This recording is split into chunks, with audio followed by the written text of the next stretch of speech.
നമുക്ക് നേരെ ഈ വാഗമണിലെ ഈ പാർക്കിൻ്റെ ഉള്ളിലേക്ക് നമുക്ക് കയറാം. അവിടുത്തെ കാഴ്ച എന്താണെന്ന് നമുക്ക് നോക്കാം.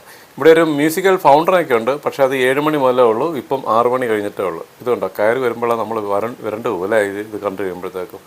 പിന്നെ ഇവിടെ വരുന്നവർ കൂടുതൽ പേരും ഫോട്ടോ എടുക്കും കേട്ടോ. നല്ല രസമാണ് ഇവിടെ നിന്ന് ഈ ഫോട്ടോ ഒക്കെ എടുക്കാനായിട്ട്.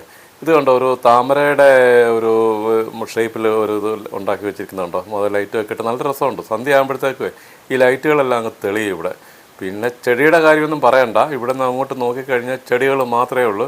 അതങ്ങ് കിടക്കുകയാണ് കേട്ടോ. ഇപ്പോൾ നമ്മൾ കണ്ടിട്ടില്ലാത്ത രീതിയിലുള്ള ചെടികളെല്ലാം ഉണ്ട്. അതുപോലെ തന്നെ ഇത് കണ്ടോ, ഈ സൈഡിൽ മുഴുവൻ ചൈനീസ് ബേർഡ്സുകളും എല്ലാം കൂടെ ഇങ്ങനെ അങ്ങ് കിടക്കുകയാണ്, ഇഷ്ടം പോലെയുണ്ട്.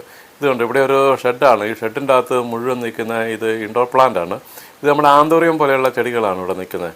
അതൊക്കെ ഒന്നും രണ്ടും അല്ല, അങ്ങ് കിടക്കുകയാണ്, ഇഷ്ടംപോലെയുണ്ട്. അത് കഴിഞ്ഞ് പിന്നെയും നമ്മളങ്ങോട്ട് നടന്ന് ചെന്ന് കഴിഞ്ഞാൽ വീണ്ടും ഇത് കണ്ടോ, ഈ റോസാപ്പൂക്കൾ തന്നെയാണ്. റോസാപ്പൂക്കളെന്ന് പറഞ്ഞാൽ ഒരു രക്ഷയില്ല, അങ്ങ് കിടക്കുകയാണ്, പല കളറല്ലേ. നമ്മൾ ഇതുവരെ കണ്ടിട്ടില്ലാത്ത കളറിലുള്ള റോസാപ്പൂക്കളെല്ലാം ഇവിടെ നിൽപ്പുണ്ട്.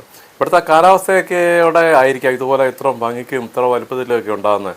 ഇവിടെ സന്ധ്യയ്ക്ക് വരണം കേട്ടോ. സന്ധ്യയ്ക്ക് വന്നു കഴിഞ്ഞാലേ ഉള്ളൂ ഇവിടുത്തെ ലൈറ്റെല്ലാം അവിടെ കത്തി കഴിയുമ്പോഴത്തേക്ക് ഒരു പ്രത്യേക സൗന്ദര്യത്തിൽ നമുക്ക് ഇതെല്ലാം അങ്ങോട്ട് കാണാൻ പറ്റത്തുള്ളൂ. ഇത് കണ്ടോ, ഇത് സന്ധ്യ ആയപ്പോൾ ഈ ലൈറ്റെല്ലാം അങ്ങോട്ട് ഇട്ടു. ഇനിയിപ്പോൾ 7 മണി ആകുമ്പോഴത്തേക്ക് ഇവിടുത്തെ മ്യൂസിക്കൽ ഫൗണ്ടൻ അങ്ങോട്ട് സ്റ്റാർട്ട് ചെയ്യും. നമുക്ക് അതുകൂടെ കാണാം. ഇപ്പം മണി 6:15 കഴിഞ്ഞിട്ടേ ഉള്ളൂ. കുറച്ച് നേരം നമ്മളിവിടെ വെയിറ്റ് ചെയ്യണമായിരിക്കും. ഏതായാലും നമുക്ക് അതും കൂടെ കണ്ടിട്ടേ ഞങ്ങളായാലും പോകുന്നുള്ളൂ. ഇപ്പം നമ്മൾ ഏതായാലും ഇവിടം വരെ എത്തി. നേരത്തെ 2-3 പ്രാവശ്യം ഇവിടെ വന്ന സമയത്തെല്ലാം മഴയായിരുന്നു, അതുകൊണ്ട് അത് നമുക്ക് കാണാൻ പറ്റില്ല.